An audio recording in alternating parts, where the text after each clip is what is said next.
I used to think privilege meant having everything: money, a nice house, parents who paid your bills, a life without struggle. So when I heard the words white privilege, I didn't understand because white people struggle too. White people grow up poor, white people lose jobs, white people have hard lives. And all of that is true.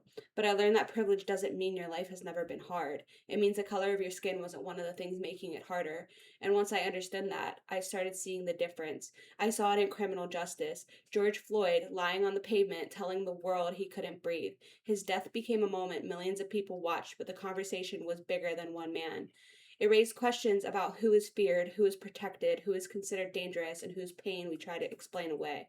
I saw privilege in a courtroom, too, where the crime can look the same, but the punishment doesn't always follow, where black defendants have received longer sentences than white defendants for similar crimes. Same justice system, same promise of equality, different outcomes. And then I saw it on a resume. Two people can have the same education, the same experience, the same qualifications, but sometimes a name can enter the room before the person ever does. An employer doesn't have to say, I am racist, for bias to close a door. And that's the thing about inequality. Sometimes nobody announces it. Sometimes it looks like an application that never gets a call back. Sometimes it looks like a classroom. Ruby Bridges was only 6 years old when she walked into a school surrounded by federal marshals because the color of her skin made people believe she didn't belong there. We look back now and call that history, but history has a way of leaving something behind.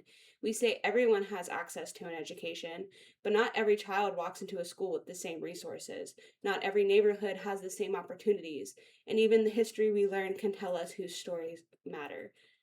I learned about slavery as something that ended, segregation as something that ended, Jim Crow as something that ended, but Ruby Bridges is still alive.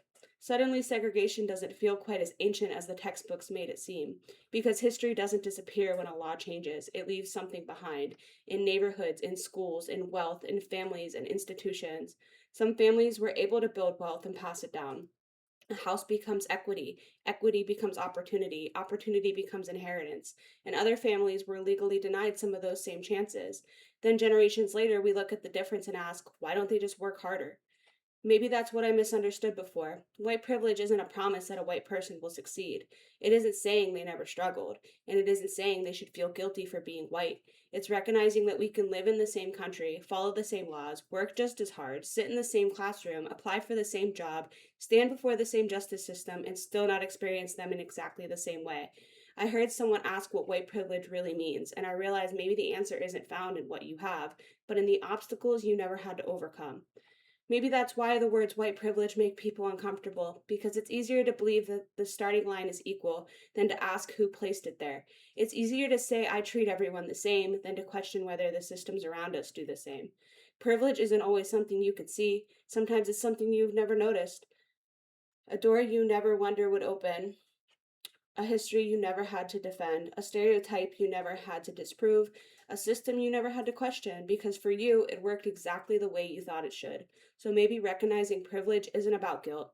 Maybe it's about looking beyond our own experience, listening when someone tells us theirs was different, and understanding that equality isn't just giving everyone the same starting line, when history decided long ago how far some people would have to run just to reach it.